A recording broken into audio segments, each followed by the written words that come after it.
Welcome to Winning Begins at Home. Glad you're here with us on a Friday as we end this, what we're calling Heart Week. It's been so fun to talk about these heart habits. We've used the little HEAR, and today you're going to get the T as we've looked at the really these things that we can do. I love they're so behavioral to make us a family member where people are they're going to just love being in your family. We've said it a couple of times this week. So the first day we talked about hungering for wisdom. I hope you've got a plan now. You've got maybe even a mentor. You've had a chance to enlist somebody to help you with that, and you're practicing this idea of learning daily, like we said on Monday. Then we talked about the second day to expect the best, to believe that our actions really can affect outcomes, and that we'll approach everything with positivity. I would hope every room you go into, you're the most positive person in the room.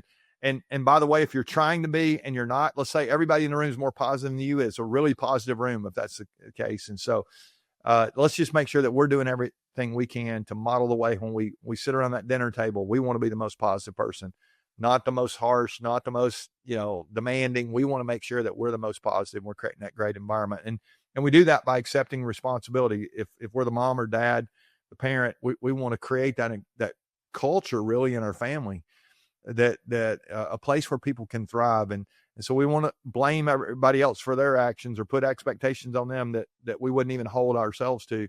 We want to make sure that we're doing everything we can to encourage them and create a positive environment for them. And then yesterday we talked about responding with courage, and it's not, we said not bungee jumping or parasailing. It's literally going into the fight. I mean, it's being willing to walk into the fire with our family and have those hard conversations and admit when we're wrong and ask for forgiveness and be vulnerable with our spouse and share and open our heart in places where we haven't maybe in the past. And I just think this is such a powerful opportunity for us to be there for our kids when we might not even know what to say, but we're willing to sit and listen and learn. And all of a sudden they have somebody that they know is with them, and which is going to give them more courage as well. And then today, our T is to think others first, This is really about being a servant leader in your home. It's about serving unconditionally. I want to remind you that, when we say, serving, sometimes there's two kinds of serving. There's serving and there's self-serving, right? And serving, we know what that is. It's like, I'm doing something for you, but I'm doing something for you, hoping you're going to do something for me. That's self-serving. That's not serving unconditionally. We want to make sure we get to a point where we can serve others, not expecting anything in return. And you guys know this is so hard because our motives are just twisted and our souls are marred. And if we're not careful, we can do something for somebody else, hoping they're going to reciprocate or maybe even something better, or they'll notice. And that's really not thinking others first.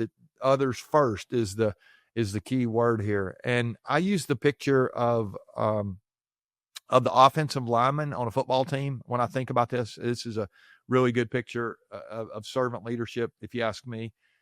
Football season in full force right now. The NFL started last week, and college been going for a couple of weeks. And, I'm hearing all this stuff about all these quarterbacks, and it's like every day the news is, they lead with the quarterbacks, and they're either doing great or they're failing or they're going to be a bust, or it's amazing how they build these talk shows around, quarterbacks. I haven't heard any talk shows around offensive linemen. Nobody ever talks about offensive linemen at all. And every one of the games that were won this past week, all the teams that won because their offensive line could protect their quarterback. And honestly, this idea of moving somebody out of the way, really a lineman moves somebody out of the way so somebody else can score. It's just a thankless but selfless job to show up and try to move somebody out of the way. So remove the barrier so somebody else can win. And that's what we're talking about here. What are you doing when you think others first, what are you doing to really help your kids, your spouse win? It's so easy for me to think, who's going to help me win? When really your greatest opportunity in family life, I think, is to help the people around you win. If you will do that. And by the way, this is going to be really great for your heart when you try to do this. I know, because I've been trying, and my heart gets better every time I sacrifice for the people around me. And my heart gets more shriveled up and selfish when I just think about myself. And your heart's the same way. We're all that way. And so I want to encourage you to really think others first. It is just such a great idea. So how would we do that? Well, I got a friend, my buddy Mark Miller, who's he's my partner at Lead Every Day. I showed earlier in the week. I've got my Lead Every Day book here. Mark and I just dropped this book last week it's our operating system for building great leaders, great teams, and great companies.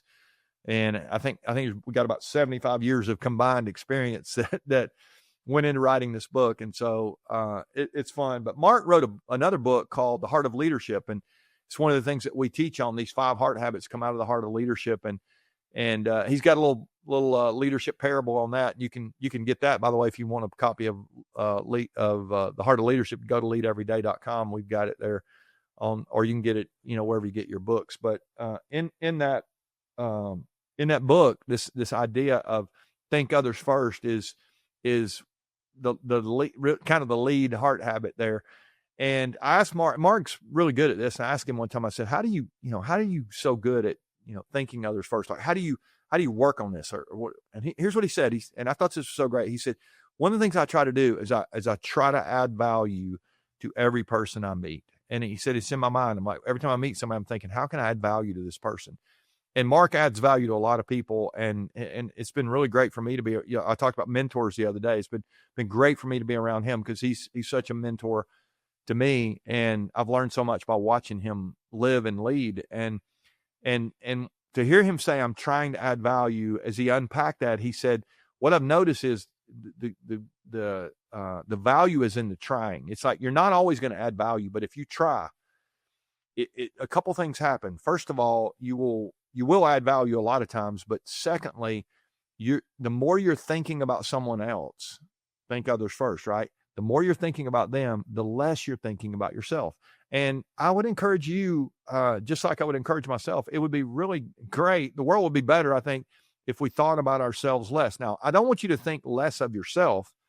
There's greatness in you. I want you to understand that you have an opportunity here to do something great. But I think if we would think about ourselves less and we would think about our neighbor more and our family member more, oh my goodness, it would be a lot better neighbors and a lot better family members, I believe, if we would really ask ourselves, how can we help the people around us win? And so I like the offensive lineman who comes in, they get all padded up and they go out on a field and they move somebody out of the way. Today, that's your charge.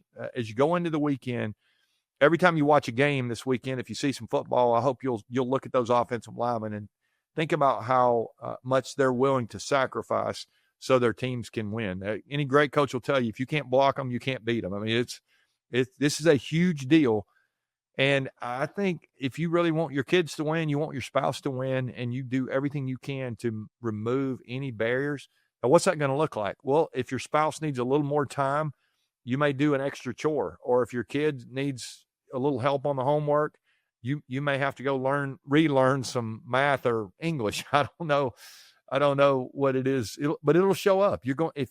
I think marriage is the greatest classroom for sacrifice on planet Earth. If you get in a marriage relationship, you are going to find opportunity after opportunity to sacrifice your desires, your wants for this other person. And it's a really cool thing when you actually get a chance to practice and work on your heart. And by the way, if you have kids, you get a master. I said if marriage is the classroom, kids are a graduate school opportunity for you to learn to sacrifice. I'm watching my kids now. They're loving and growing a family. And it's amazing to look at how exhausting and how demanding it can be to have all these little kids. And we kind of did the same thing.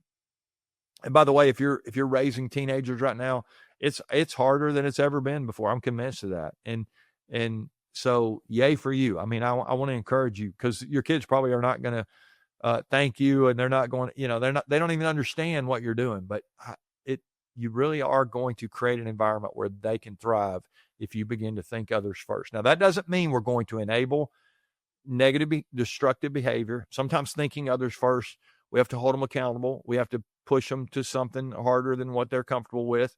We have to discipline them. I mean, there's all kind of stuff that goes into this idea.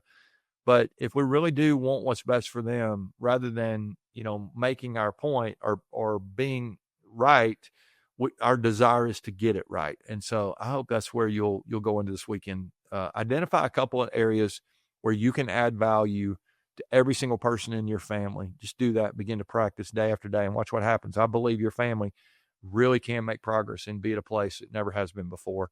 That would be my desire for you. There's nothing that would make me happier than to know that every single kid gets to grow up in a great family. I know it's not going to happen, but there's a really great opportunity for us, the people who are listening here, to say it could happen in my family. It may not happen in every family, but it can happen in ours. And I hope that'll be true for you and the people you love. All right. I love you. I appreciate you listening, sharing with the people that continuing to help us grow this conversation here. I think it's so important for us to think about winning outside of work. I know a lot of people are really trying to win in the workplace, but I always say if you win at work and you lose at home, I think you still lose. So let's do everything we can to create a winning environment for the people that we love the most, and we win where it matters most, which is home. All right. Love you guys. We'll see you next week for more Winning Begins at Home.